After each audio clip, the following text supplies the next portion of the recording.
प्राप्त झाली आणि आज चिंतनाकरता निवडलेला अभंग जगद्गुरु तुकोबा यांचा आहे मायबाप. अभंग खूप गोड आहे. या अभंगाच्या माध्यमातून तुम्हा आम्हाला जगद्गुरु तुकोबा उपदेश करतायत की बाबा, ज्या देवाचे तुमच्या माझ्यावरती उपकार आहेत त्या देवाला तुम्ही आम्ही शरण गेलंच पाहिजे ना, शरण गेलंच पाहिजे. तुकोबा सांगतात की तुम्ही म्हणाल बाबा जगद्गुरु तुकोबा या अभंगाच्या माध्यमातून उपदेश करतायत. अहो जगद्गुरु तुकोबा यांनीच का तुम्हा आम्हाला उपदेश करावा? काय कारण असावं याच्या मागचं? याचं जर कारण कोणतं असेल तर जगद्गुरु तुकोबा माझ्या विश्वातलं परिपक्वतेचं प्रतीक आहे मायबाप. परिपक्व फळ कळतं का तुम्हाला? आता कळतं का परिपक्व फळ? माऊली कळतं का? आता बाजारामध्ये विकायला आलेला आहे बघा, ज्याचा हिरवटपणा नाहीसा झाला, ज्याला पिवळा धमकाका कलर आलेला आहे, ज्याचा आंबटपणा नाहीसा झाला, ज्याच्यामध्ये गोडवा निर्माण झालेला आहे, तसं माझ्या तुकोबरायाचं अख्खं जीवनच ह्या भगवान परमात्म्यानं गोड करून ठेवलेलं होतं. आणि गोड करून ठेवल्यामुळं माझ्या जगद्गुरु तुकोबरायांची अवस्था कशी झालेली माहिती का? री पिकलिया सेंदे कडूपण गेले, पिकलिया शेंद कडूपण गेले, पिकलिया सेंद कडूपण गेले, पिकलिया शेंद कडूपण गेले. कैसे आम्हा केले पांडुरंगे, कैसे आम्हा केले पिकलिया शेंद कडूपण गेले, पिकलिया शेंद कडूपण गेले.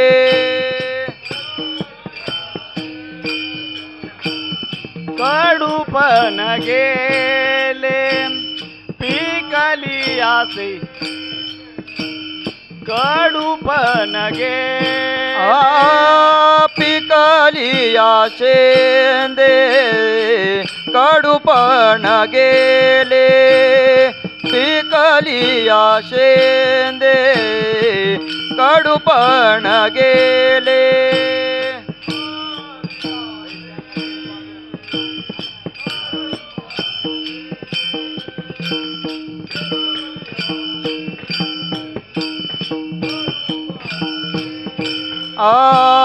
तैसे आम्हा केले पांडुरंग, पांडुरंग.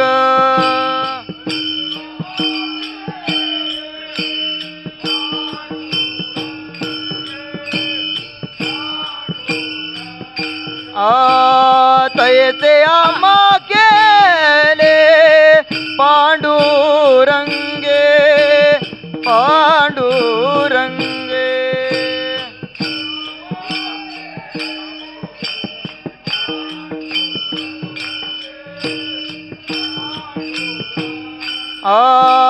काम क्रोध लोभ नेमाले ठाईचे, काम क्रोध लोभ नेमाले ठाईचे, नेमाले ठाईचे. काम क्रोध लोभ नेमाले ठाईचे. सेंदड नावाचं फळ असतं बघा, ते ज्या वेळेला कच्चं असतं त्यावेळेला ते कडू लागतं, पण ते ज्या वेळेला फळ पिकतं त्यावेळेला मात्र त्याच्यामध्ये काय येतो? गोडवा येतो. तसं माझ्या जगद्गुरु तुकोबरायांचं अख्खं जीवनच ह्या भगवान परमात्म्यानं गोड करून ठेवलेलं होतं. आणि त्या अधिकारातून माझ्या तुकोबराय सांगतायत, बाबा रे, ज्या देवाचे तुमच्या माझ्यावरती उपकार आहेत त्या देवाला आम्ही तुम्ही शरण गेलं पाहिजे. बरं, उपकाराची जाणीव ठेवणारी तुम्ही आम्ही लोक आहे, उपकाराची परतफेड करणारी तुम्ही आम्ही लोक आहे, हाय का नाही? हां, असं बोलत चला बरं का. बोलावं माणसानं, कीर्तनात बोलावं. कारण का महाराज कसं असतं, मी ज्या वेळेला थोडं लहान होतो का नाही त्यावेळेला शेजापाजारची माणसं मला म्हणायची हो की बाबा दीपक, बेडकाला दगड मारू नकोस नाहीतर बायको मुक्की मिळत्या. आता वाटते तेव्हा मारला असता तर बरं झालं असतं. म्हणून घरात बरं बोलता तुम्ही, घरात खूप बोलता, त्याच्यामुळे इथं बोलत चला, कारण का तुम्ही आम्ही खेळीमेळी गदारोळी आनंदी मायबाप हो, उपकाराची परतफेड करणारी तुम्ही आम्ही लोक आहे, उपकाराची जाणीव ठेवणारी तुम्ही आम्ही लोक आहे. बघा तपासून आता या गाव भागात लग्न होतात का? लग्न होतात का?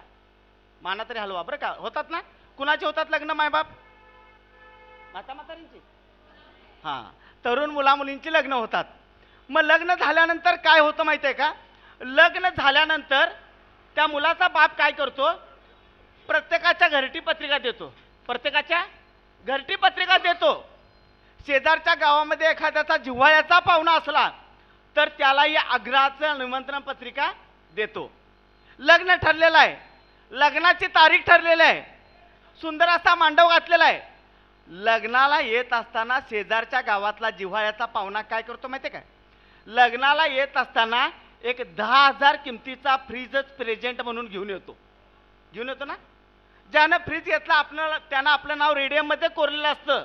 फ्रीज आणला, मांडवात ठेवला. मांडवात ठेवल्याबरोबर त्या मुलाचा बाप काय करतो माहिती आहे काय? लागलीच त्याला उबायत पेरावा करतो ना. उबायत पेरावा करतो का नाही? का करायचा हो? हा, त्यानं 10,000 रुपये खर्च घातल्यात म्हणजे तिकडच्या तिकडे त्याला भागवलं का नाही? तिकडच्या तिकडे त्याला भागवलं. तरी सुद्धा त्या मुलाचा बाप काय करतो माहिती आहे काय? वहीला लिहून ठेवत असताना अमुक अमक्या पाहुण्यानं फ्रीज आणला म्हणून संध्याकाळी लिहून ठेवतो का नाही? का ठेवायचं? हा, एक ना एक दिवस आपल्याला असलाच फ्रीज परत करायचा आहे. अहो, ठरलंच ना पुढच्या वर्षी त्याच्या पोराचं लग्न. मग आपल्या पोराच्या लग्नाला येताना त्यानं जर 10,000चा फ्रीज घेऊन आणला होता तर त्याच्या पोरग्याच्या लग्नाला जाताना ताट आणि वाटी घेऊन चालेल का? एक तर फ्रीज घ्यावा लागतो किंवा त्याच किमतीची दुसरी वस्तू घ्यावी लागते. म्हणजे मायबाप उपकाराची जाणीव ठेवणारी तुम्ही आम्ही लोक आहे, उपकाराची परतफेड करणारी तुम्ही आम्ही लोक आहे का नाही? मग मला सांगा, इथं बसलेल्या पैकी कुणाचं वय 15 असेल, 20 असेल, 25, 30, 35, 40, 50, 55, 60, 70, 80 असेल. मला सांगा, हे उभं आयुष्य जगताना ह्या देवाचे तुमच्या माझ्यावरती एवढे उपकार आहेत, आपण कुठं वही घालून नोंद करून ठेवल्या का कोणी? म्हणजे देवाचा उपकार तुमच्या आमच्यावरती नाहीत का? असून सुद्धा आपण लिहून ठेवलेलं नाही. किती उपकार आहेत देवाचे तुमच्या आमच्यावरती? अहो, जगद्गुरु तुकोबाराय सांगतात, देवाचं तुमच्या माझ्यावरती किती उपकार आहेत. अरे केले उपकार सांगू काय, केले उपकार सांगू काय, केले उपकार सांगू काय, केले उपकार सांगू काय. बाप न करी ऐसे माय,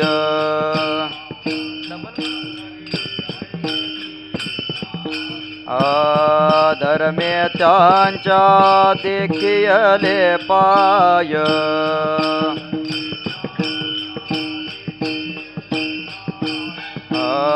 दिले अक्षय भयदान गा, दिले अक्षय भयदान गा, दिले अक्षय भयदान गा.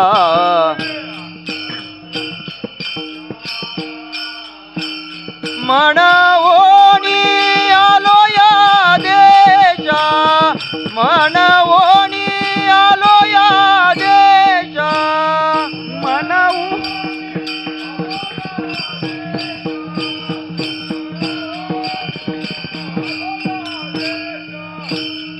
केले उपकार सांगू काय,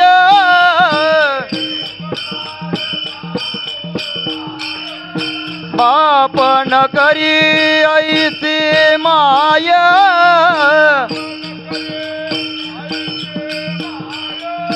धर्मे त्यांच्या देखियले पाय,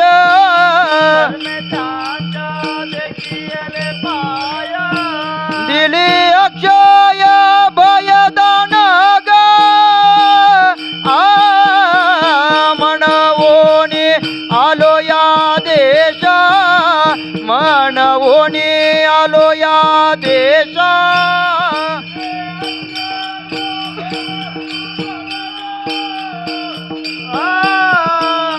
मनवूनी आलो या देशा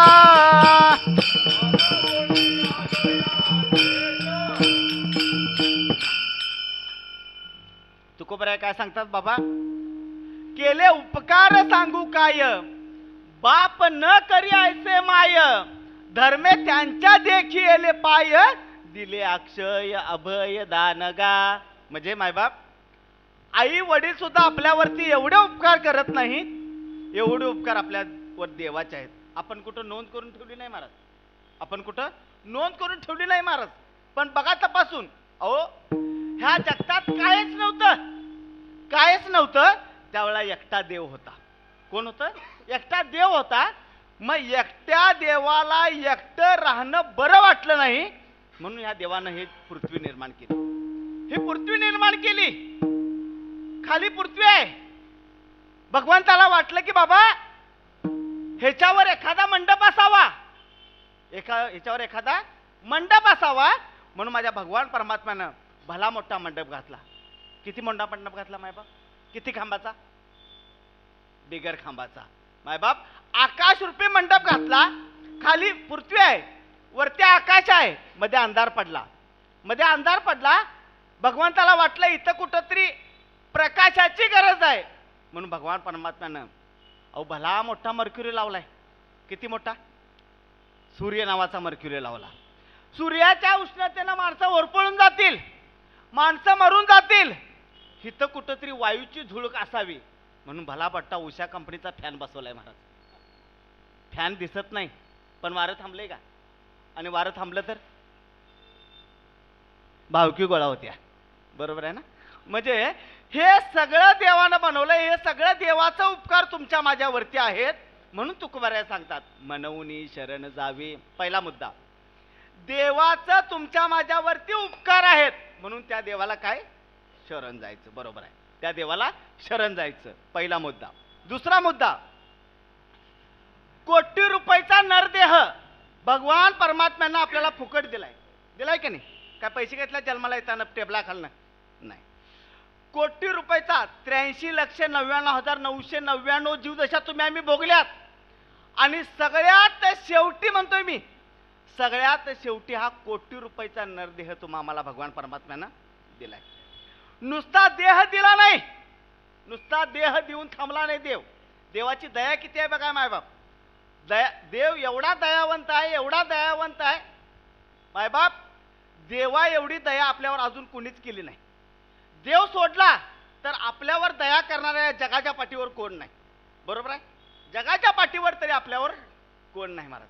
महाराज आपण येणार आहे, काय सांगतोय बघा, आपण येणार आहे याची चाहूल देव किती महिने अगोदर देतोय?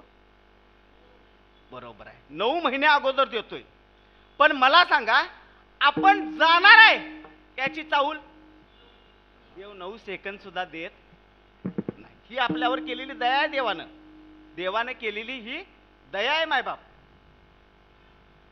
कोटी रुपयाचा नरदेह दिला. या देहाला जीव भगवान परमात्म्यानं दान दिलाय. मला सांगा, आता इचलकरंजी शुक्रवारचा बाजार भरतोय. शुक्रवारच्या बाजारामध्ये कोण पोत्यात घालून जीव विकायला आलंय का? आलंय का जीव विकायला? का कुणाच्या घराच्या दारातल्या झाडाला तरी जीव लागलाय का? नाही. कोटी रुपयाचा नरदेह दिला. ह्या देहाला लागणारा जीव माझ्या भगवान परमात्म्यानं तुम्हा आम्हाला दान दिलाय. हरी जिने हा जीव दिला दान, जिने हा जीव दिला दान,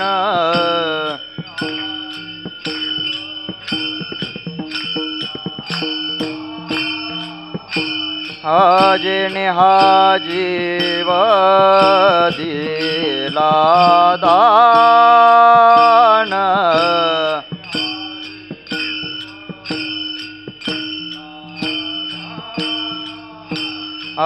तयाचे करीण चिंतन,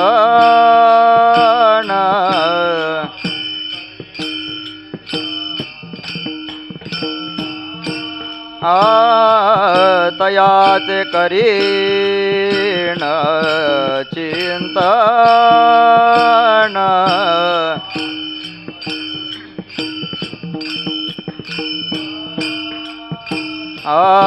जग जीवन नारायण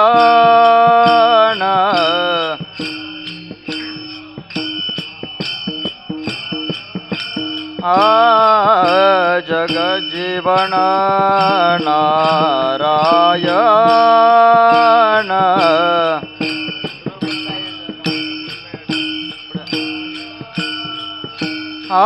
गायिन गुण तयाचे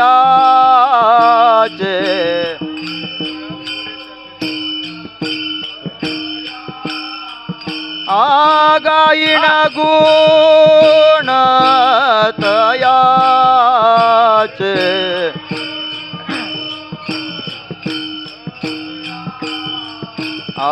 जोया भिवरे चातेरी जोया भिवरे चातेरी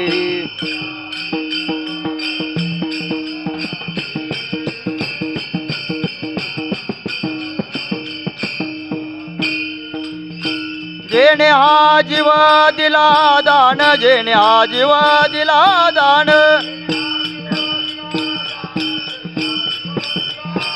तयाचे करीन चिंतन तयाचे करीन चिंतन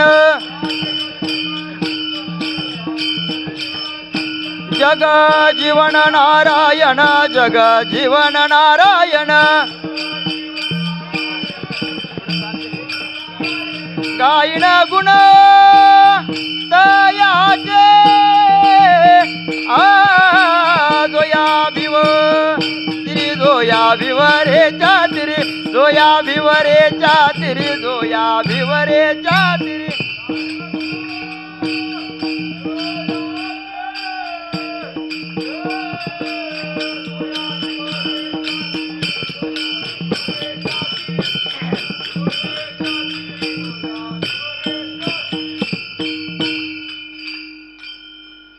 कोटी रुपयाचा नरदेह भगवान परमात्म्यानं आपल्याला कसा दिलाय? फुकट दिलाय, फुकट दान म्हणून दिलाय मायबाप. एवढी दया आहे देवाची आमच्यावर. तरी सुद्धा ज्या देवानं आपल्याला देह दिलाय, देहाला लागणारा जीव दिलाय, जीवाला लागणारी इंद्रिय दिलेत, सुंदर असं वाणी दिली, तोंड दिलं, बुद्धी दिली, आणि त्याच बुद्धीनं तुम्ही आम्ही देव नाही म्हणतोय. काय म्हणतोय? ह्या जगात दोन माणसं आहेत, एक देव नको म्हणणारी आणि एक देव नाही म्हणणारी. देवाला शरण जाणारी माणसं कमी आहेत, पण देव नको आणि देव नाही म्हणणारी लोक आज वाढली मायबाप. देव नको आणि देव नाही म्हणणारी माणसं वाढली. अहो जगद्गुरु तुकोबाराया भगवान परमात्म्याला टोपलीत बसवावं, टोपली डोक्यावरती घ्यावी, प्रत्येकाच्या दारामध्ये जावं आणि म्हणावं देव घ्या कोणी, देव घ्या कोणी, आयता आला घर पुसुनी. पण ज्या देवानं तोंड दिलंय त्याच देवा तोंडातून लोक म्हणतात देव न लगे, देव न लगे, साठवणीचे रुंदले जागे. मायबाप त्याच तोंडानं देव नको म्हणणारी लोक आज तयार झाली मायबाप. आज सकाळी काम करून आल्यानंतर ज्या वेळेला दुपारी आपण बेडवरती झोपतो, हातामध्ये रिमोट घेतो, टीव्ही लावतो, आणि टीव्ही लावल्यानंतर कदाचित टीव्हीवरती मोदीचं भाषण चालू असावं आणि सर्वसामान्यातला सामान्य माणूस टीव्ही मधल्या मोदीला म्हणतो, मोदीला काय अक्कल आहे का? काय म्हणतो? सर्वसामान्य माणूस म्हणतो मोदीला काय अक्कल आहे का? त्याच्या अक्कल काढण्याची आपली पात्रता आहे का मायबा? असो तो आपण कुठल्या पक्षाचं नाही बरं का. तुम्ही म्हणाल मोदीचं सांगायला म्हणजे का भाजपचं आहे का? काय नाही, काय नाही. आपला एकच पक्ष, भगवंतावर लक्ष. मला कुणीही बोलवून दे महाराज, कुणीही बोलवून दे. मला काँग्रेसने कीर्तनला बोलवलं तर उभारीला हात, मला भाजपनं कीर्तनला बोलवलं तर वचन ऐका कमळापती, मला राष्ट्रवादीनं बोलवलं तर घडी घडी काळ वाटे याची पाहे, मला अपक्षानं बोलवलं तर मज हेही नाही, मज तेही नाही. म्हणजे त्या तोंडानं देव नको म्हणणारी लोक तयार झाली. नास्तिक लोकांची संख्या समाजामध्ये वाढल्यामुळं देवाला शरण जाणारी लोक आज कमी झाली. मायबाप, नास्तिक लोकांची संख्या वाढल्यामुळं अहो लोक म्हणतात देवानं हे जगत बनवलंय, पण देवाला काय जरा तरी अक्कल असावी काय नाही. हे पूर्ण जगत बनवत असताना जरा तरी गणित जमलं का देवाला? लोक म्हणतात. हो, एखादा माणूस सकाळ सकाळी उठावा, बायकोला म्हणावं, अगं मी थोडा आज बाहेर गावाला चाललोय, मला थोडं यायला वेळ उशीर होईल. बायकोनं काय करावं माहितीये का? बायकोनं म्हणावं, नवरा बाहेर चाललाय, नास्तिक माणूस आहे, देव नाही म्हणणारा माणूस आहे, बाहेर चाललाय, संध्याकाळी यायला वेळ उशीर होईल म्हणतोय, तेव्हा जाता जाता ह्याला थोडी शिदा बांधून द्यावी. शिदा म्हणजे कळतं ना? नाही, टिफिन. हां, शिदा मराठी लोकांना कळत नाही हो. आणि मराठी एकटी फिरत नाही महाराज. आता सध्याच्या कलियुगात मराठी एकटी फिरत नाही. मराठीला इंग्रजीचा आधार घ्यावा लागतो. सॉरी माफ करा आणि सॉरी आम्हाला एकदम म्हणावं लागतंय. परवा मी कीर्तनाला गेल्यानंतर एकाला विचारलं, बाबा असं विठ्ठल मंदिरचा पत्ता कुठं आहे? तो म्हणा लागला, महाराज सरळ स्ट्रेट जावा म्हणा लागला. काय म्हणा लागला? सरळ स्ट्रेट जावा. मी म्हटलं पुढं पुढं डाव्या हाताला लेफ्टला वळा म्हणा लागला. पुढं गोल राऊंड येईल म्हणा लागला. पुढं उजव्या हाताला राईटला वळा म्हणा लागला. मी पुढं शेवटी एंड म्हणा लागला. म्हणजे मराठीला इंग्रजीचा आधार घ्यावा लागलाय महाराज. आता तसं सीधा बांधून दिली, सीधा घेतला आणि प्रवासाला निघाला. सुनसान जंगल होतं, जंगलात कोणी दिसत नव्हतं, सूर्य आग ओकत होता, दुपारची वेळ होती. यानं विचार केला एखादं झाड बघावं, झाडाखाली सीधा सोडावी आणि पोट भरून जेवण करून घ्यावं. सुंदर असं झाड दिसलं, झाडाच्या खाली बसला, सीधा सोडली, एक घास तोडला, तोंडात घातला, ठसका लागला, कळालं पाणी आणलं नाही. विचार करू लागला पाणी इथं कुठं मिळेल का? बाजूच्या शेतामध्ये एक शेतकरी होता, तो त्याच्या शेतामध्ये भोपळे लावलेले होते. भोपळे बघितलं ना? भोपळे एवढे असतात बघा, एवढे असतात ना? होय मावशी? हां, मोठे असतात. तसं भोपळ्याला पाणी पाजवत होता. तिथं गेला, पोट भरून पाणी पिला, पोट भरून जेवला आणि पोट भरून जेवण केल्यानंतर त्याची कवटी चालायला लागली. बरं का, त्याची कवटी चालायला लागली. झाडाखाली आला आणि गार वारं सुटलेलं होतं, झोपावं म्हणून झोपी गेला. वर बघितलं तर ते झाड कवटाचं होतं. कवट मग कळतं ना? कवटाचं झाड होतं. विचार करू लागला, देवाला काय अक्कल आहे का? देवाला काय कळत नाही? अरे एवढं सर झाड त्या शेतात आहे आणि त्याला एवढे भोपळे लावल्यात आणि एवढं मोठं झाड आहे आणि ह्याला एवढं फळ लावले, अक्कल आहे का देवाला? खरं वास्तविक काय पाहिजे? मोठ्या झाडाला मोठं फळ आणि बारक्या झाडाला. मग देवाला अक्कल आहे का? आहे का अक्कल? तुम्ही पण नाही म्हणता. हा, विचार केला आणि झोपी गेल्यानंतर गार वारं होतं, लगेच झोप लागली. वाऱ्याचा वेग वाढला आणि वाढल्यानंतर एक कवट कट्ट दिशी तुटलं आणि त्याच्या डोक्यामध्ये येऊन आपटलं. थड दिशी जागा झाला, डोक्याला हात लावला, डोक्याला दुसरं कवट आलेलं होतं आणि त्यावेळेला त्याचं लक्ष भोपळ्याकडे गेलं आणि साष्टांग दंडवत घातला देवाला आणि मला, पांडुरंगा, देवा तू जे केलायस ते योग्य केलायस. आता मला सांगा, त्याच्या डोक्याप्रमाणे जर मोठ्या झाडाला मोठं फळ असतं तर त्याच्या पुण्यतिथीला माझंच कीर्तन ठेवावं लागलं असतं. तरी सुद्धा लोक म्हणतात की बाबा, त्याच तोंडानं म्हणतात लोक देव नाही आणि देव नको म्हणतात. कोटी रुपयाचा नरदेह दिला, कोटी रुपयाच्या नरदेहाला लागणारा जीव तुम्हा आम्हाला भगवंतानं कसा दिलाय? दान दिलाय. दुसरा प्रश्न, देवानं जीव दान दिलाय म्हणून त्या देवाला काय द्यायचं? तुम्ही आम्ही शरण जायचं. कोटी रुपयाचा नरदेह दिला, देहाला जीव दिला, सुंदर असं इंद्रिय दिली, नाकाच्या जागेला नाक दिलं, तोंडाच्या जागेला तोंड दिलं, कानाच्या जागेला कान दिले, डोळ्याच्या जागेला डोळे दिले. मायबाप एवढी देखणी माणसं बनवली, एवढी सुंदर माणसं बनवली, बस बघावं आणि बघतच राहावं. पण मला सांगा, एवढी सुंदर माणसं बनवत असताना देवानं एका माणसासारखा दुसरा माणूस बनवला का? 46 कोटी 1,46,00,000 कोटी लोकसंख्या आहे, पण एका माणसासारखा एक माणूस बनवला का देवानं? एका माणसासारखा एक माणूस बनवला नाही. तरी सुद्धा एखादी माता माऊली म्हणाल, महाराज आमच्या बाजूला जुळी पोरं आहेत, तो एकासारखी एक दिसतात. जुळी पोरं एकासारखी एक दिसतात. चला, जुळी पोरं तुम्हाला एकासारखी एक दिसत असतील, बरोबर मान्य आहे मला. पण मायबाप का देवाला शरण जायचं सांगतो तुम्हाला. ह्यो माझा डाव्या हाताचा अंगठा दिसतोय का सगळ्यांना? डाव्या हाताचा अंगठा. ह्या डाव्या हाताच्या अंगठ्यासारखा जगात दुसरा अंगठा माझ्या देवानं बनवला नाही. कसं सांगतो मला सांगा. सही कोण बी कोणाची करते का नाही? करतं का नाही? आज बाबाची सही करून पोरग पैसे बँकेत काढून आणते का नाही? आणतं का नाही? माझ्या पोरग्यानं आज दुपारी आणलं बरं का. आणतं का नाही? पण मला सांगा, अंगठा कोण बी कोणाचा करतं का? अंगठा कोण बी कोणाचा करतं? आता रेशन आणायला जाता, थंब लागतं तिथं, ते तुमचंच लागतं ना का दुसऱ्याचं लागतं? चालतं नाही महाराज. या सरकारला सुद्धा माझ्या देवावर विश्वास नव्हता. सरकारला सुद्धा माझ्या देवावर विश्वास नव्हता. सरकारनं काय केलं माहितीये काय? एक 4 वर्षाच्या पाठीमागं आधार कार्ड काढली तुमची आमची. काढली का आधार कार्ड? आधार कार्ड काढली आणि आधार कार्ड काढत असताना हाताचं ठसं घेतलं.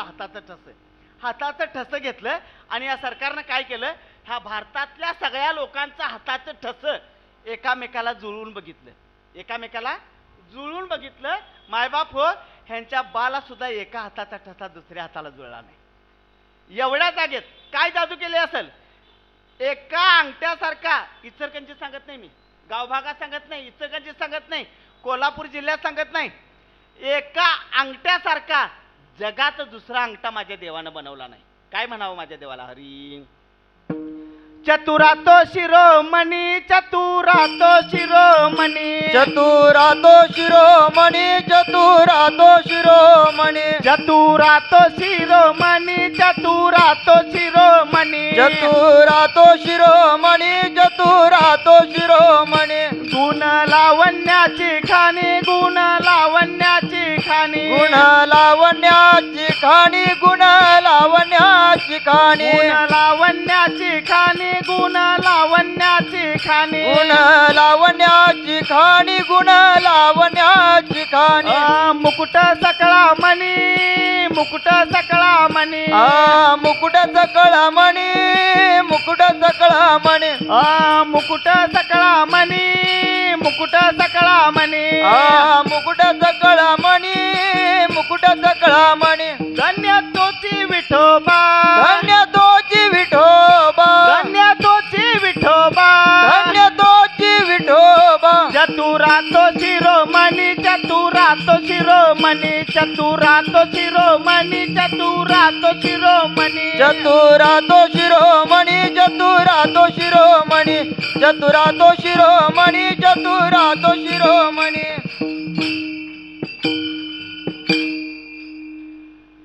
माझा देव चतुर आहे, नुसता चतुर नाही, चतुरातला शिरोमणी आहे. चतुरातला शिरोमणी आहे म्हणून त्या देवाला तुम्ही आम्ही शरण जावा, म्हणून शरण जावे, म्हणून तुम्ही आम्ही सर्वजण या भगवान परमात्म्याला शरण जायचं. आज देवाला शरण न जाण्या पाठीमागचं जर पहिलं कारण कोणतं असेल तर विषय आहेत महाराज. आज तुम्ही आम्ही ह्या विषयामध्ये भुलून गेलोय. ह्या विषयामध्ये भुलून गेल्यामुळं देवात आणि तुमच्या आमच्यात काय झालं? अंतर झालं मायबाप. कशामुळं? विषयामुळं. ह्या विषयात तुम्ही आम्ही भुलणं हा शब्द कळतो ना तुम्हाला? विठोबा रकुमाई, जय जय विठोबा रकुमाई, जय जय विठोबा रकुमाई, जय विठोबा रकुमाई, जय जय विठोबा रकुमाई, जय जय विठोबा रकुमाई, जय जय विठोबा रकुमाई. पुंडलिक वरदा हरी विठ्ठल, श्री ज्ञानदेव तुकाराम. विठोबा रकुमाई. ह्या विषयामध्ये आज तुम्ही आम्ही भुलून गेलोय, त्यामुळे देवाला तुम्ही आम्ही शरण जात नाही. भुलणं हा शब्द कळतो ना तुम्हाला? आता तुम्ही आम्ही खेड्यापाड्यातलेच लोक आहे मायबाप, भुलणं हा शब्द सांगतो तुम्हाला. खेड्यापाड्यातले लोक आहे, तुम्ही आम्ही काय करतो? आपल्या मुलग्याला मुलगी बघायला जातो, मुलगी बघाय जातो आणि मुलगी बघायला गेल्यानंतर तिथं गेल्यानंतर आपल्याला चहा पाणी होतं, नाश्ता होतो. नाश्ता झाल्यानंतर ज्या मुलीला बघायला गेलोय ती मुलगी घरातून बाहेर अगदी राजहंसाच्या पावलासारखी डोलत डोलत डोलत बाहेर येते. मुखामध्ये साळुंकीची मंजूळ वाणी असते, डोळ्यामध्ये काशवीचं प्रेम असतं. अशी ती नाजूक पावलानं चालत येणारी मुलगी बघायला गेलेला मुलगा बघतो आणि शेजारी मध्यस्थी बसलेला असतो. मध्यस्थी बसलेला असतो त्या मध्यस्थाला सांगतो, दादा केली तर हीच करीन, केली तर हीच करीन म्हणतो. मायबाप त्या मुलाचं लग्न होतं, पण संसारामध्ये ते सुख तसंच राहत. संसारात सुख कमी जादा होतं, खालीवर होतं. आणि खालीवर झाल्यानंतर तुम्हाला सांगतो, चांगलं झालं तर त्या मध्यस्थाकडे कोण जात, आणि एखादी गोष्ट वाईट झाली तर मध्यस्थाकडे गेल्याशिवाय राहत. मग संसारामध्ये काहीतरी खालीवर होतं. मग तो नवरा मुलगा त्या 4-5 वर्षानंतर मध्यस्थाकडे जातो आणि म्हणतो, कसली बघून दिल्या, चांगली बोलत नाही, चांगली चालत नाही, चांगली वागत नाही. मध्यस्थी हुशार असतो. तो मध्यस्थी म्हणतो, बाबा रे आता बोलून काय फायदा, ज्या वेळेला आम्ही बघायला गेलतो का नाही त्यावेळेला तू भुलला होतास काय, त्यावेळेला तू काय ह्याला भुलणं म्हणायचं. तसं तुम्ही आम्ही या विषयामध्ये भुलून गेलोय, आणि विषयामध्ये भुलून गेल्यामुळं आज देवाला तुम्ही आम्ही शरण जात नाही. आणि या विषयाच्या बाबतीत महत्वाची जर गोष्ट कोणती असेल तर या विषयाच्या नादाला लागल्यानंतर एकतर भोगाचा नाश होतोय, एकतर भोगत्याचा नाश होतोय, नाहीतर भोगाच्या संयोगाचा तरी नाश होतोय. म्हणजे होतोय ह्या तिन्हीपैकी एकाचा तरी नाश होतोय. आणि नाश झाल्यामुळं आज तुम्ही आम्ही देवाला शरण जात नाही. बाय बाप ह्या तिन्हीपैकी एकाचा तरी नाश होतो. ज्याप्रमाणे तुम्हाला सांगतो पटल असं, राजा अकबर आणि बिरबल घरातून बाहेर पडले आणि बाहेर पडल्यानंतर गावच्या चौकामध्ये दोघ जण आले. गावच्या चौकामध्ये आले. चौकामध्ये आल्यानंतर चौकात एक कुत्रं बसलेलं होतं. कोण बसलेलं होतं? कुत्रं बसलेलं होतं. आणि कुत्रं आपला जबडा पगळलेला होता, आपली लांब सडक जीभ असं हलवत कुत्रं बसलेलं होतं. अकबराचं लक्ष कुत्र्याकडे गेलं आणि अकबर म्हणायला लागला, बिरबला कुत्र्याकडे बघितलास का? हो बघितलं. अरे ते कुत्रं कसं बसलंय बघ. राजेसाहेब कुत्रं असंच बसतं, कुत्रं असंच बसतं. अरे असंच बसतं बरोबर आहे, पण त्या कुत्र्याची जीभ किती लांबडी आहे बघ. राजेसाहेब कुत्र्याची जीभ लांबडीच असते. अरे जर कुत्र्याची जीभ लांबडी असेल तर कुत्रं बोलत का नाही? बघा, कुत्र्याची जीभ जर लांबडी असेल तर कुत्रं बोलत का नाही? बिरबल हुशार होता. बिरबल म्हणायला लागला, राजेसाहेब कोण सांगितलं तुम्हाला कुत्रं बोलत नाही म्हणून? अहो कुत्रं बोलतं, पण कुत्र्याला बोलवण्याकरता खर्च खूप लागतो. तुम्हाला तो खर्च झेपणार नाही. राजा म्हणाला, अरे मी देशाचा राजा आहे आणि कुत्र्याला बोलतं करण्याचा खर्च मला झेपणार नाही. किती खर्च आहे सांग? राजेसाहेब महिन्याला 1 लाख रुपये खर्च येईल. ठीक आहे, महिन्याला 1 लाख रुपये खर्च येईल. दिले. किती वर्ष लागतील महाराज? 20 वर्ष लागतील. किती? 20 वर्ष लागतील. महिन्याला 1 लाख रुपये 20 वर्ष लागतील. पण राजेसाहेब 20 वर्ष तुम्ही मला सुट्टी द्यावी लागेल. महिन्याचे 1 लाख रुपये दिले, 20 वर्ष वाट बघतो, तुला 20 वर्ष सुट्टी देतो.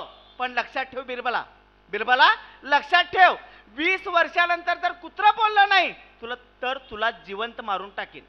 राजेसाहेब मान्य आहे मला. 20 वर्षानंतर जर कुत्रं बोललं नाही तर तुम्ही मला जिवंत मारून टाका. कुत्रं घेतलं, महिन्याचे 1 लाख रुपये घेतले, 20 वर्ष सुट्टी घेतले आणि बिरबल घरी गेला. वाऱ्यासारखी बातमी राज्यात पसरली. बिरबलचा मित्र धावत बिरबलाकडे गेला. बिरबलाला म्हणायला लागला, बिरबला डोकं फिरलं का रे तुझं? अरे डोकं फिरलं का तुझं? काहीही केलास तर कुत्रं बोलणार आहे का? बिरबल म्हणायला लागला, मी मेलो तरी कुत्रं बोलणार नाही हे मला माहिती आहे म्हणायला लागला. अरे तू विडा उचललायस. जर कुत्रं बोललं नाही तर राजा तुला जिवंत मारून टाकील. राजा मला जिवंत मारून टाकू शकत नाही. कसं काय? याचं काहीतरी गणित आहे म्हणायला लागला. याचं काहीतरी गणित आहे. काय गणित आहे बोल, सांग बघूया. बिरबल म्हणायला लागला, 20 वर्षानंतर हे कुत्रं बोलतंय काय बघायला राजा जिवंत राहील याची गॅरंटी नाही म्हणायला लागला. अरे राजा आहे तो, उपचार करल, औषध पाणी करल, 20 वर्ष जगल.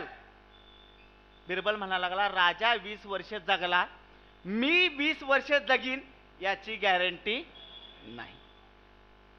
मित्र म्हणा लागला, अरे तुला एवढा पैसा खर्च केलाय राजानं, तुझ्यावर पण औषध उपचार कराल, दवाखाना कराल, तुला सुद्धा 20 वर्ष जगवल. बिरबल म्हणा लागला, मी 20 वर्ष जगलो, 100% कागदावर लिहून देतो, हे कुत्र 20 वर्ष जगत नाही म्हणजे नाही. म्हणजे विषयाच्या बाबतीत काय होतं लक्षात घ्या, एकतर भोगाचा नाश होतो, भोगत्याचा नाश होतो, किंवा भोगाच्या संयोगाचा तरी नाश होतो म्हणजे होतो. आणि त्याच विषयाच्या पाठीमागे तुम्ही आम्ही चाललोय, त्या विषयाच्या मागे तुम्ही आम्ही चाललोय. अहो नदी जवळ आहे, इथं कधीतरी दुपारी नदीच्या काठावरती जावा. नदीच्या काठावरती गेल्यानंतर ते मासे धरायला माणसं काठावरती बसलेले असतात बघा, बसलेले असतात ना, माणसं धरायसाठी माणसं काठावरती बसले असतात. त्यांच्या हातात काय असतो तो, हा गळ असतो, गळ असतो. आणि त्या गळाला ते काय लावतात लोक, हा कणिक किंवा हा गांडूळ, कणिक किंवा गांडूळ लावतात बरं का, कणिक किंवा गांडूळ लावतात. आणि गांडूळ लावत असताना महाराज ते गांडूळ पुरा लावत नाहीत बरं का, अर्ध लावतात. तुम्ही म्हणाल महाराज तुम्हाला कसं काय माहिती असावं महाराज. महाराज अर्ध गांडूळ त्या गळाला लावतात, गळ फिरवतात, पाण्यामध्ये टाकतात. आणि पाण्यामध्ये टाकल्यानंतर त्या गळाला लावलेलं गांडूळ किंवा कणिकाकडं त्या माशाचं लक्ष जातं. माशाचं लक्ष जातं, त्या माशाला माहित नाही ह्या खाद्याच्या पाठीमागं माझं मरण दडलंय हे त्याला माहित नाही.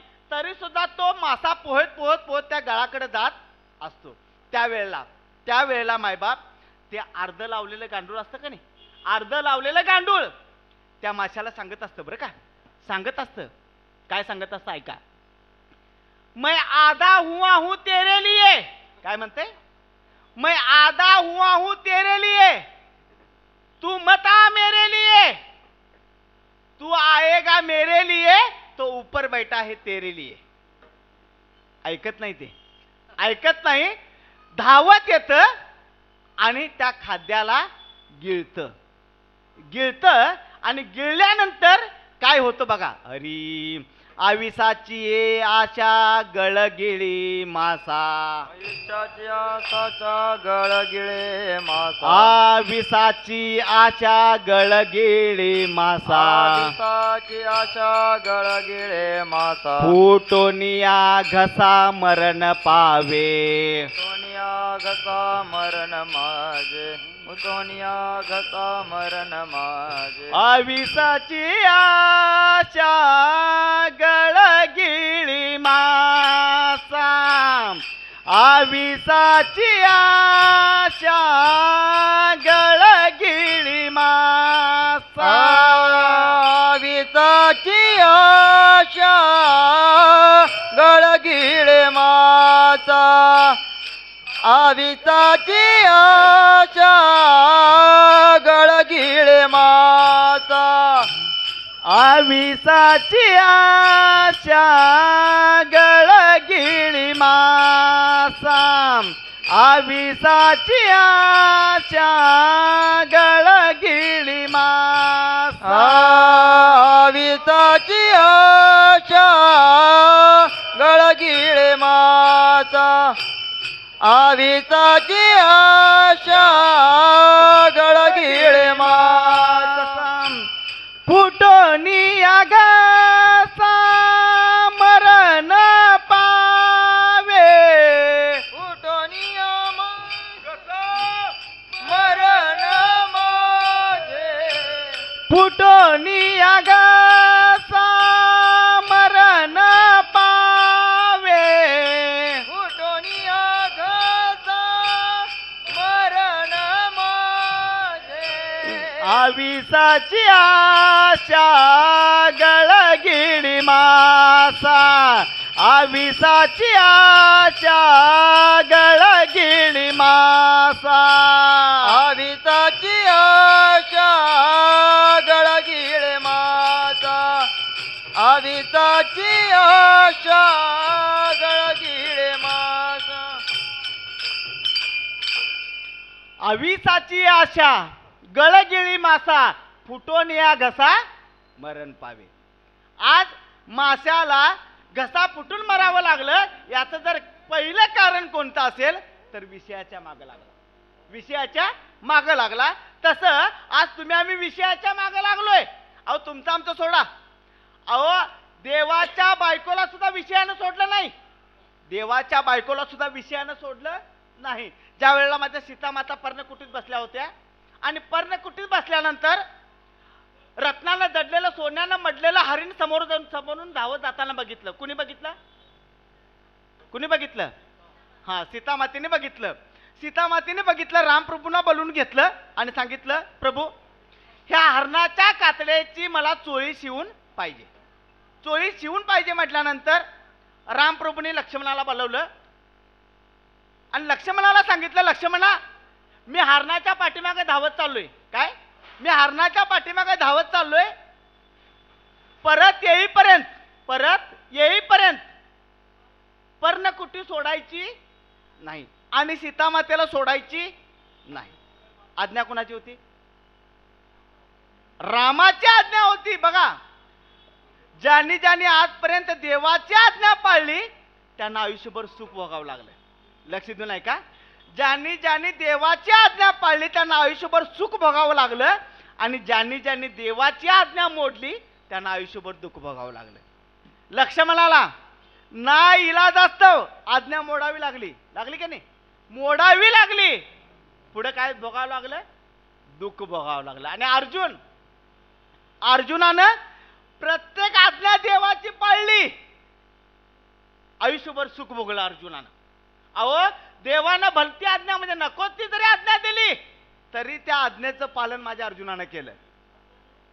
रणांगणावरती युद्धामध्ये भगवंतानं सांगावं, अर्जुना उचल बाण, मार कृपाचार्यांना. मारला कृपाचार्यांना. अर्जुना उचल बाण, मार द्रोणाचार्यांना. द्रोणाचार्यांना मारताना अर्जुनानं विचारायचं नाही भगवंताला, द्रोणाचार्य माझे गुरु आहेत, कसं मारू त्यांनाच नाही विचारायचं नाही. आज्ञा कोणाची आहे? देवाची आहे. मारून टाकलं. अर्जुना उचल बाण. युद्धाचा नियम आहे, रथातून खाली आल्यानंतर बाण उगारायचा, बाण मारायचा नाही. निशस्त्र माणसावरती शस्त्र उचलायचं आज्ञा नियम आहे. तरी सुद्धा कर्ण रथातून खाली उतरलेला होता, निशस्त्र होता, तरी सुद्धा भगवंतानं सांगितलं, अर्जुना उचल बाण, मार कर्णाला. मारलं कर्णाला मारलं. म्हणजे भलती जरी आज्ञा झाली तरी अर्जुनानं पाळली, आयुष्यभर सुख भोगलं. आणि माझ्या लक्ष्मणाला आज्ञा मोडावी लागली. देवाची आज्ञा नाईलाज असतो म्हणतो मी.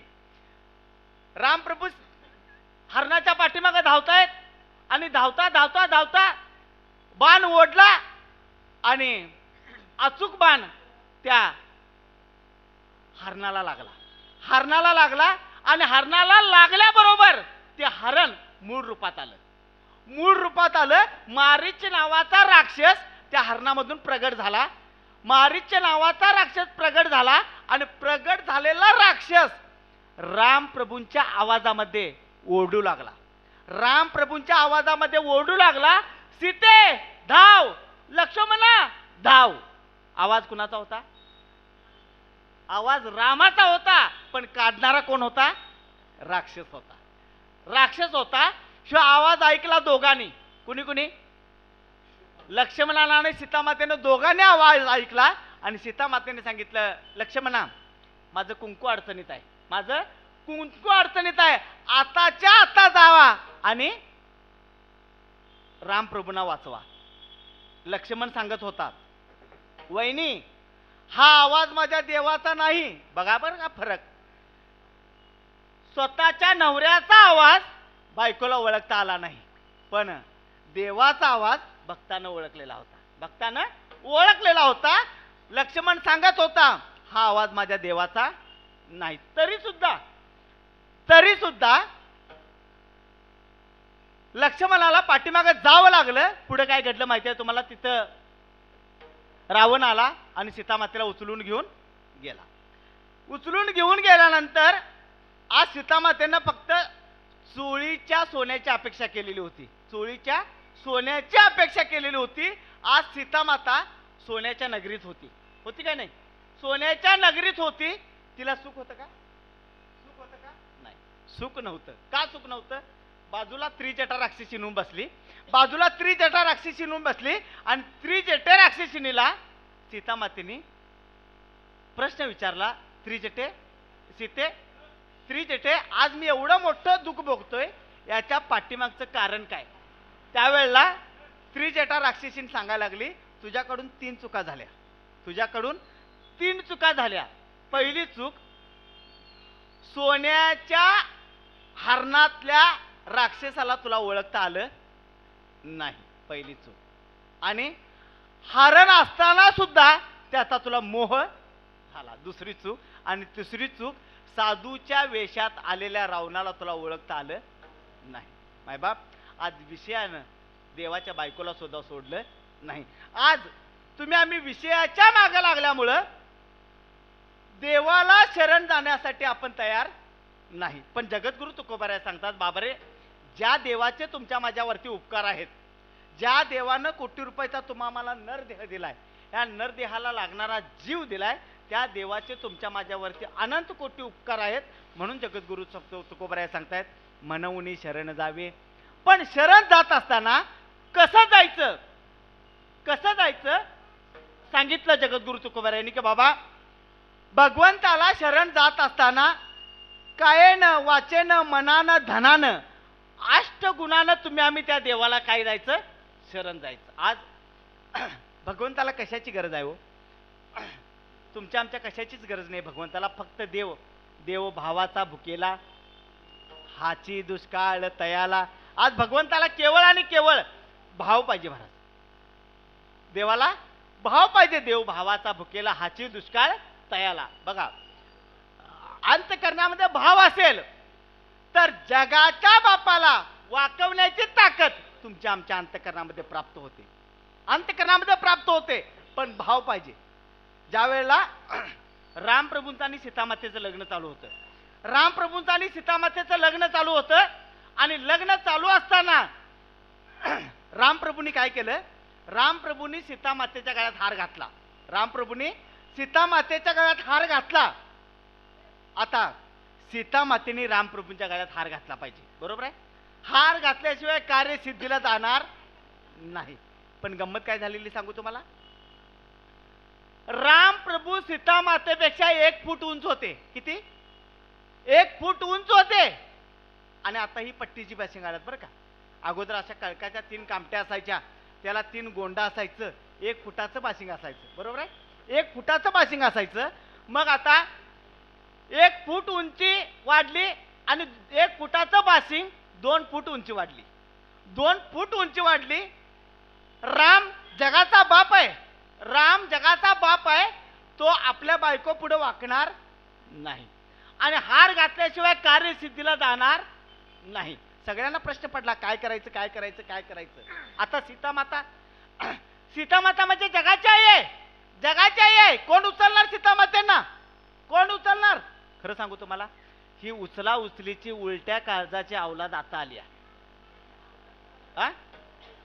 बरोबर आहे की नाही सांगा? ह्या उचला उचलीमुळे काय झालं सांगू तुम्हाला. 12चं लग्न 12:30ला, 12:30चं लग्न 1:30ला, 1:30चं लग्न 2:30ला. होतील संसार चढलं? होतील काय संसार चढलं सांगा? नाही माय बाप. सीतामाता जगाची आई आहे. कोण उचलणार? सगळ्यांना प्रश्न पडला. लक्ष्मण. लक्ष्मण बुद्धिवान प्राणी. लक्ष्मणानं काय केलं माहिती काय? लक्ष्मणानं रामप्रभूंच्या चरणावरती साष्टांग दंडवत घातला.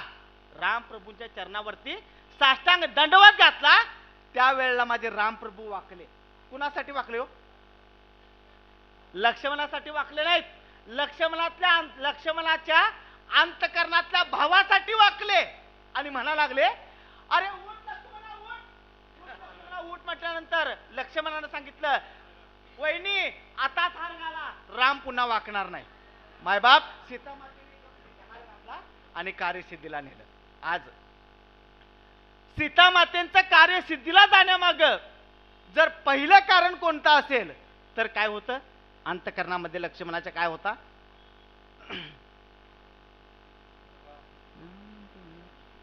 काही न लगे एक भाव भावाची कारण काही नलगे एक भावाची कारण ती चाली का काही न लगे एक भावाची कारण काही न लगे एक भावाची कारण काही नलगे एक भावाची कारण काही नलगे एक भावाची कारण काही न लगे एक भावाची कारण काही न लगे एक भावाची कारण तुका म्हणे आन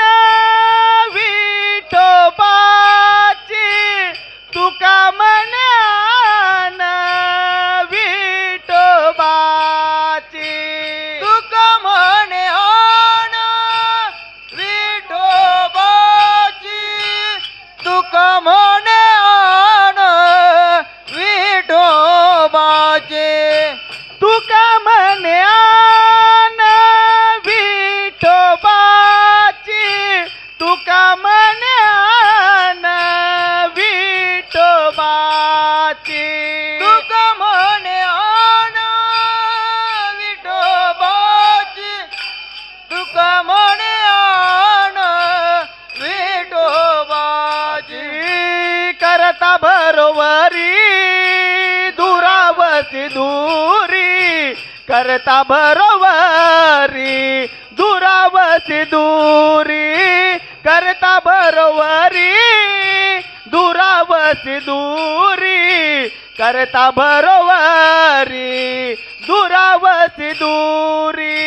करिता बरोबरी दुरावती दूरी करिता बरोबरी दुरावती दूरी करिता बरोबरी दुराव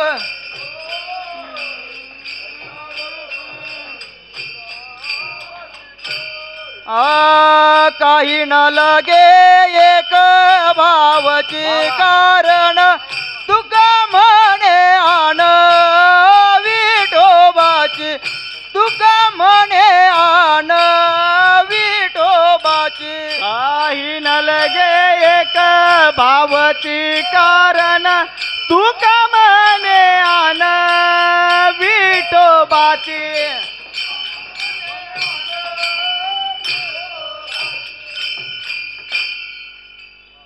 अंतकरणामध्ये भाव चांगला होता म्हणून आज हे कार्य सिद्धीला गेलं महाराज. ज्या वेळेला माझ्या रुक्मिणी आई साहेबांनी पारणं धरलंय रुक्मिणी आई साहेबांनी पारणं धरलंय आणि पारणं धरल्यानंतर रुक्मिणी आई साहेबांच्या अंतकरणात एक इच्छा निर्माण झाली.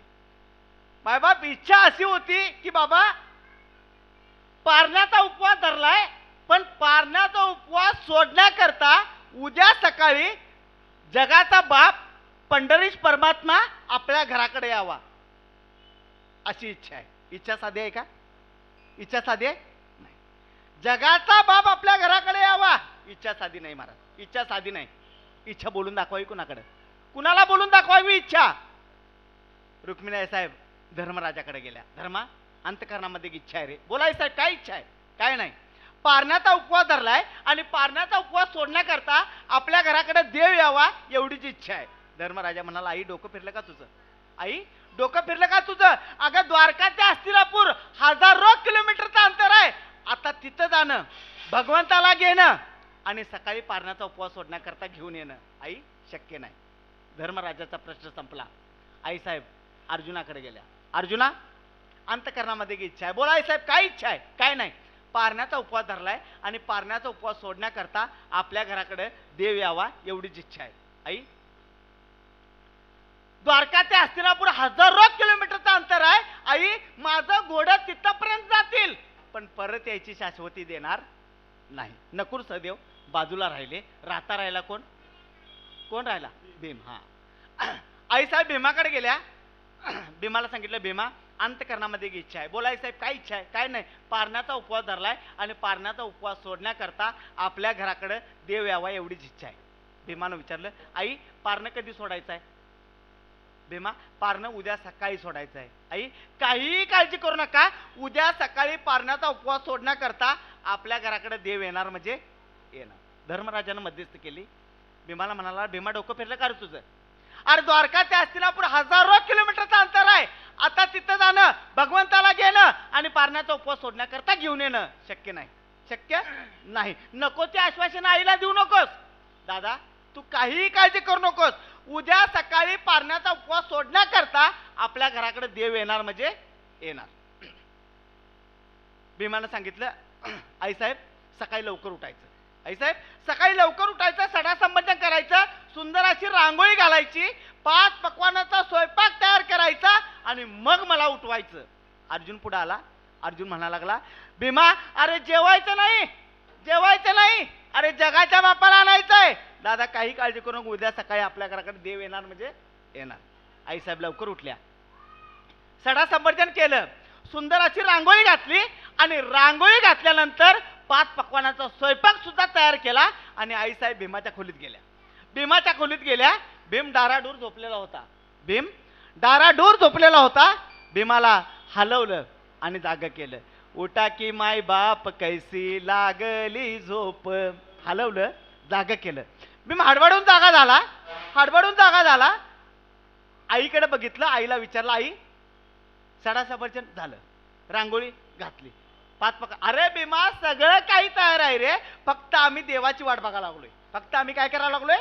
देवाची वाट बघायला लागलोय. आई अंघोळ आवरतो, 2 मिनिटात येतो. भीमानं अंघोळ केली आणि अंघोळ करून झाल्यानंतर बाहेर पडायच्या अगोदर भीमाचा हत्यार काय? गदा. गदा उजव्या खांद्यावरती टाकली आणि भीम उंबऱ्यातून बाहेर पाऊल काढला. बघतोय तर काय सगळीजण येऊन बसल्यात मजा बघायला. आता भीम द्वारकेला जाणार, भगवंताला घेणार, भगवान परमात्मा इथं येणार आणि इथं आल्यानंतर आमच्या आईचा उपवास सुटणार. सगळीजण मजा बघायला येऊन बसलेली होती.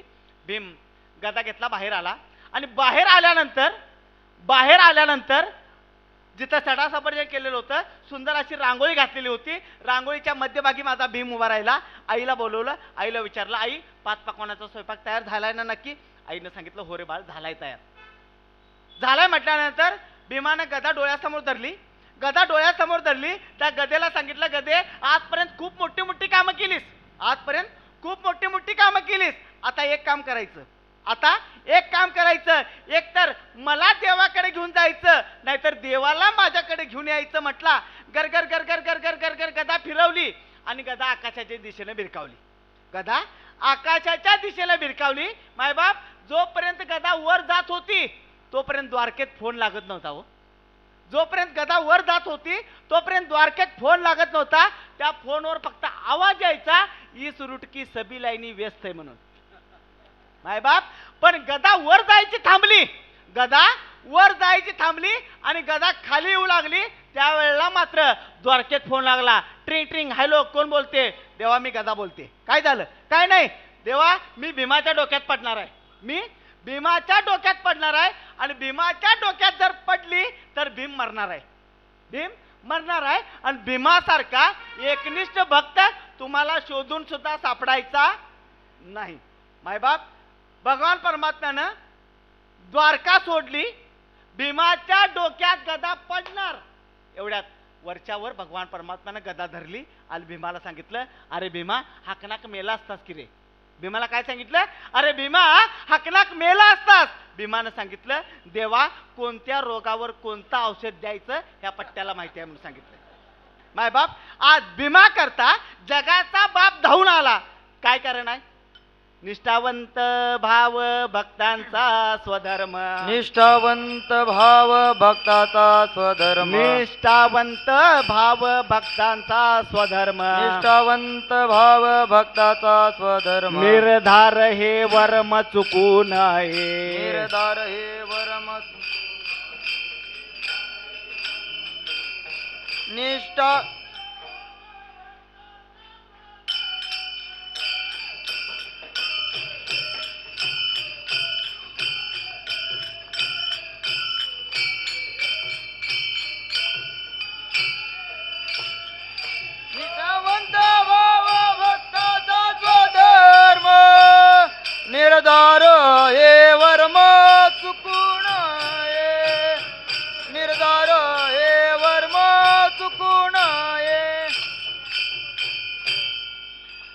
भीमा करता जगाचा बाप धावून याच्या पाठीमागे जर पहिलं कारण कोणतं असेल तर भीमाच्या अंतःकरणामध्ये भाव चांगला होता, म्हणून सर्व भावे देवासी म्हणून शरण जावे, सर्व भावे देवासी. पुढे सांगतात तो हा उतरील पार भवदुस्तर नदीचा. सांप्रदायाच्या नियमावर मधली चाल होईल. मधली चाल झाल्यानंतर जोपर्यंत परवानगी येईल तोपर्यंत आपण अभंगाला न्याय द्यायचा आहे.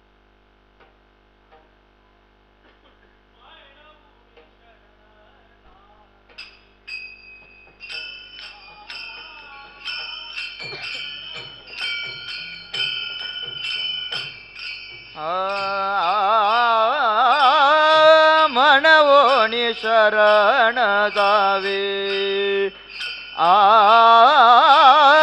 म्हणवोनी शरण जावे.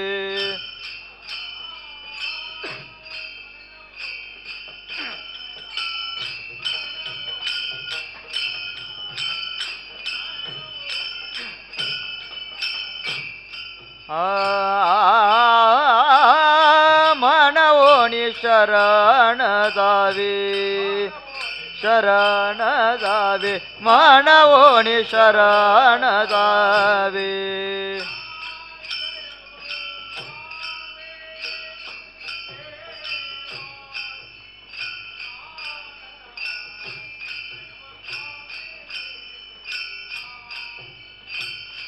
सर्व भावे देवासी, सर्व भावे देवासी. टाळ वाजवा, टाळ वाजवा. हा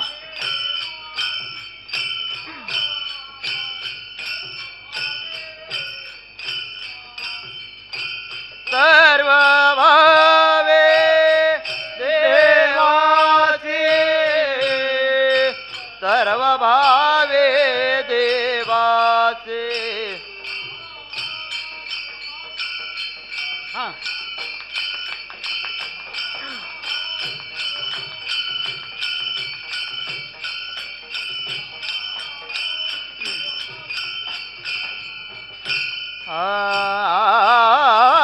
तो उतरील पार, तो उतरील पार, तो उतरील पार.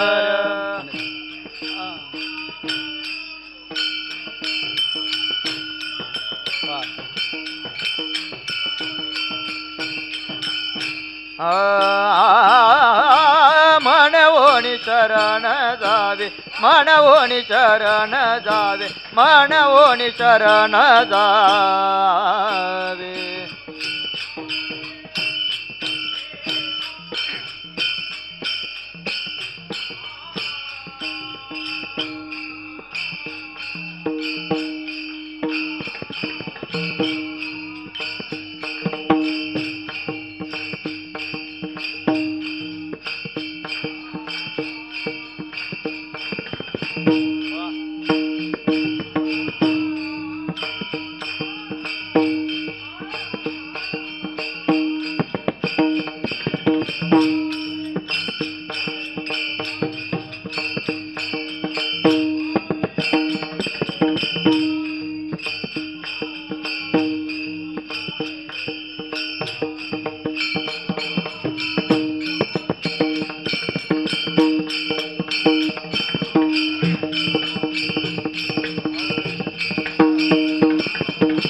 सर्व भावे देवासी,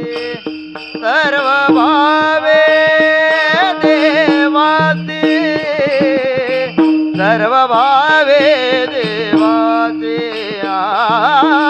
तो उतरील पार, तो उतरील पार, तो उतरील पार. उमा तिथे जा की, तिथे जाऊन माईक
टाळे आणि मुखानं नाम घ्यायला अजिबात आळस करू नका प्रकारे. विठोबा रकुमाई. हा हा.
वर्धे हरी विठ्ठल श्री ज्ञानदेव तुकाराम.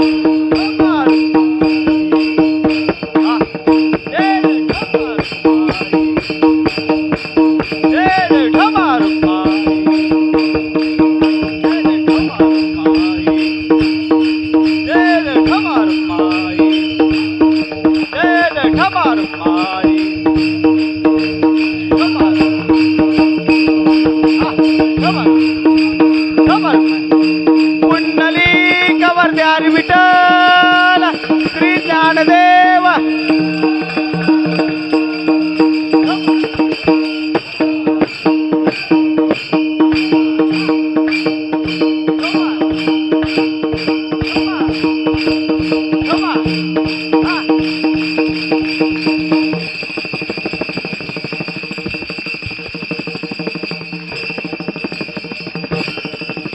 थांबा असंच असंच थांबा. बसलेली टाळे वाजवा की. टाळे जोरात जोरात टाळे. टाळ वाजवा टाळ टाळ. पकवाज टाळे टाळ पकवाज.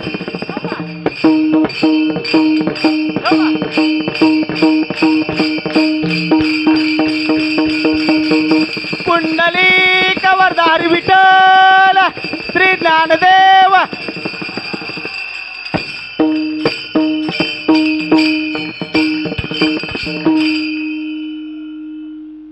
म्हणून शरण जावे सर्व भावे देवासी, तो हा उतरील पार भवदुस्तर नदीचा.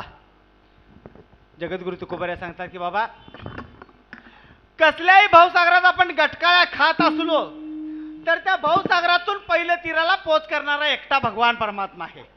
तो हा उतरील पार भवदुस्तर नदीचा. हा भावसागर तरुण जाण्याकरता तुम्ही आम्ही आलोय. मग अहो तुमची आमची कुठली संकट? अहो 5 पांडवांना संकट भोगावी लागली. 5 पांडवांच्या वरती संकट आलं. मायबाप, आपलं ऐश्वर्य मिळवण्याकरता 5 पांडवांना युद्ध करावं लागलं. युद्ध करावं लागलं.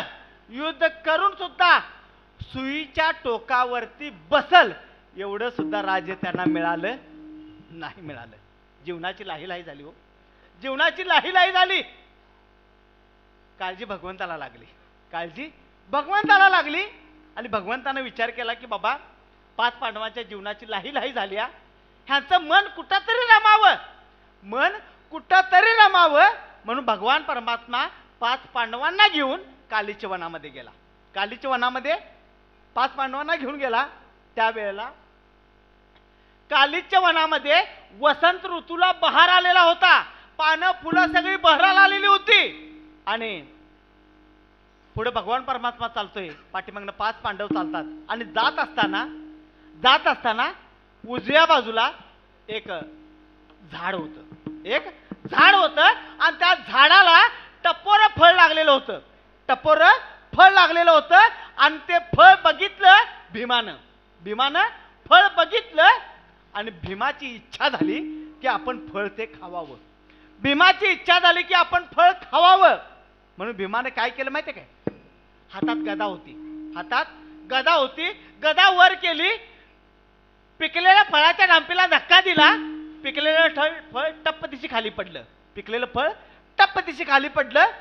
फळाचा टप्प दिशी आवाज भगवंताच्या कानावरती गेला आणि भगवंतानं पाठीमागं फिरून बघितलं. विचारलं की बाबा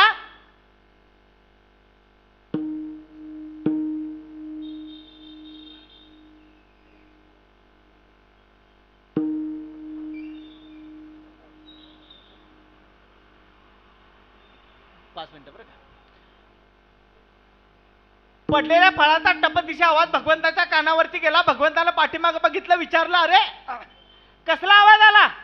भीमानं सांगितलं देवा झाडाला टप्पर फळ बघितलं, इच्छा झाली की खावावं म्हणून मी ते फळ पाडलं आणि फळ पडल्यानंतर टप्प दिशा आवाज तुमच्या कानावरती आला. भगवंतानं सांगितलं भीमा अरे फळ पाडायच्या अगोदर मला विचारायचं तरी होतंच, फळ पाडू का म्हणून? काय झालं देवा? काय नाही, ते फळ कसल्या झाडाला लागले याचा तरी विचार कर. कसल्या झाडाला लागले? अरे वटक्या झाडाला पालवी येऊन फळ लागलेलं आहे.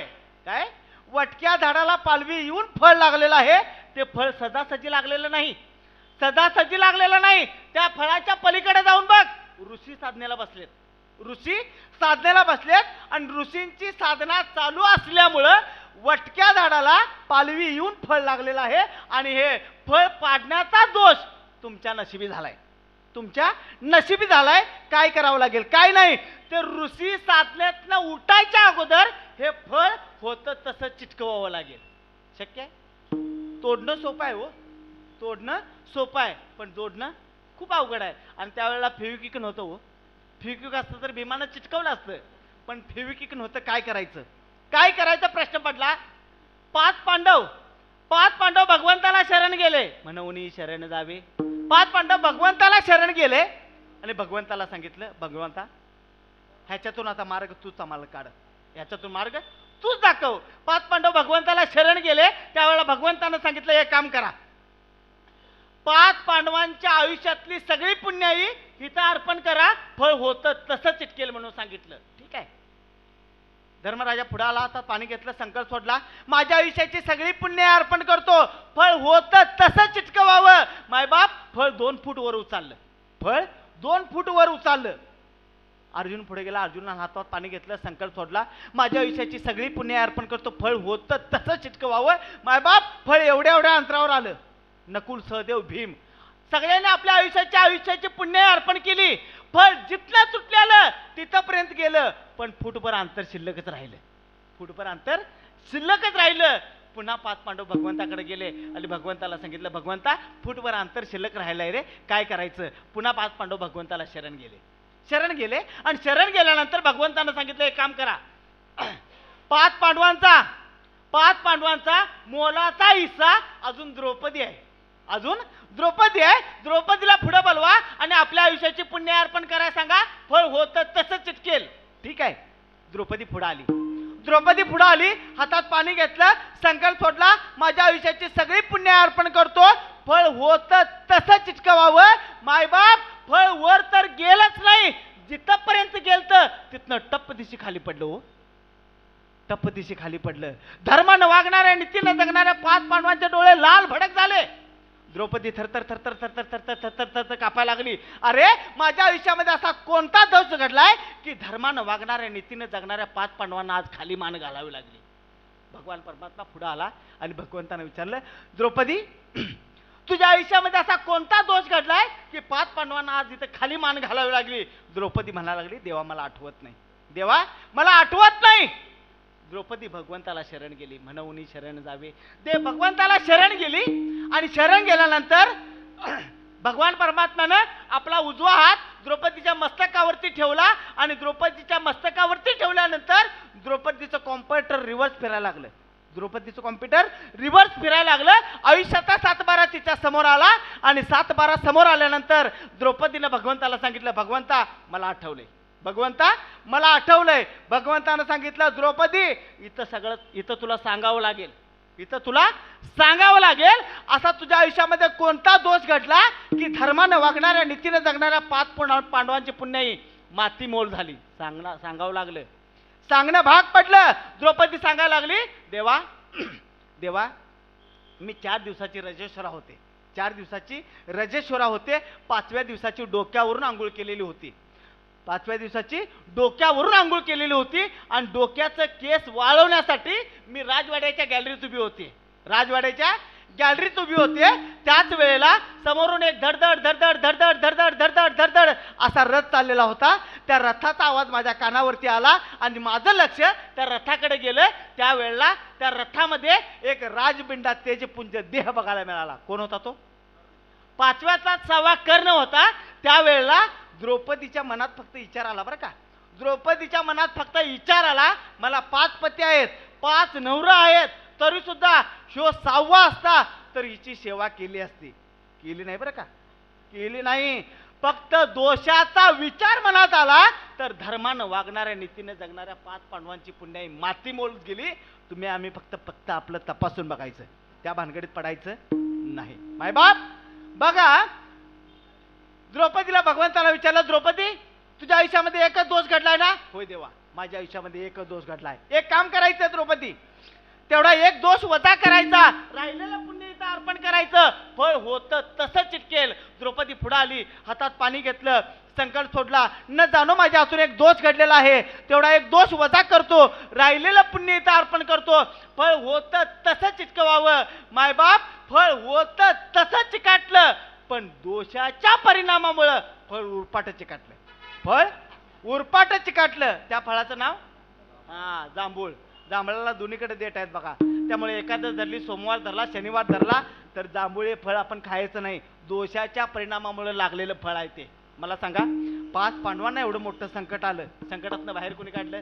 निर्वाणी गोविंद असे मागे पुढे, काहीच साकडे पडो निधी, किंवा देव उभा मागे पुढे, उगवी कोडे संकट. महाराज, आपल्या आयुष्यामध्ये आलेलं संकटाचं निवारण करणारा भगवान परमात्मा आहे. तो हा उतरेल पार भवदुस्तर नदीचा.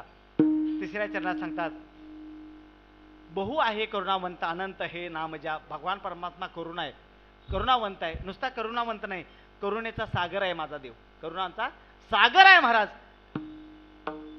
आणि शेवटच्या चरणात तुकोबाऱ्या सांगतात, तुका म्हणे साक्षी आले तरी केले प्रगट, तो हा उतरेल पार भवदुस्तर नदी का. तुकोबार यांच्याकडे अनेक ठोस पुरावे होते आणि अनुभव आले अंगात ते या जगात येत असे. जसा अनुभव येत गेले तसं जगद्गुरु तुकोबाऱ्यांनी या जगाला उपदेश करण्याचा प्रयत्न केला. मायबाप झालेली सेवा तुम्हा संत मायबापांच्या चरणी माझे श्रीगुरु उपाशी महाराज, माझे श्रीगुरु विवेकानंद वास्कर महाराज यांच्या चरणी अर्पण करतो आणि सेवेला पूर्ण विराम देतो. म्हणा, तुका म्हणे साक्षी आले.